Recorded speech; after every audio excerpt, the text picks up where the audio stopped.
C'était le 29 août 2020 et Narendra Singh Yadav était sur le point de recevoir le prix national d'aventure Tenzing Norge. C'est la plus haute distinction indienne pour les sports d'aventure. Le prix allait lui être remis par le président Ramnath Koïda, lui-même en reconnaissance de son incroyable ascension de l'Everest en 2016. Le jeune homme de 28 ans originaire de l'Haryana avait passé 4 ans parmi les alpinistes les plus célèbres d'Inde. Il a parcouru le pays en tant que conférencier motivateur, inspirant des milliers de jeunes avec son histoire de conquête du plus haut sommet du monde. Il intervenait dans des écoles et des universités, disant aux jeunes que tout était possible s'ils travaillaient suffisamment dur et ne renonçaient jamais à leurs rêves. Tout comme lui, il y avait juste un tout petit problème. Son nom a été soudainement retiré de la cérémonie à la dernière minute.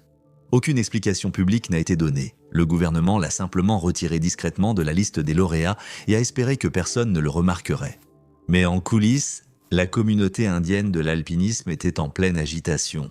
Des rumeurs circulaient à voix basse, affirmant qu'il y avait quelque chose de très louche concernant le fait qu'il ait prétendument atteint le sommet. Il s'est avéré que Narendra Singh Yadav n'avait en réalité jamais atteint le sommet du mont Everest. Découvrir cette fraude était presque aussi incroyable que la fraude en elle-même. Tout a débuté quand des alpinistes indiens expérimentés ont analysé les photos de Yadav au sommet prises en 2016 pour la cérémonie de remise des prix. Ce qu'ils ont découvert était absolument choquant.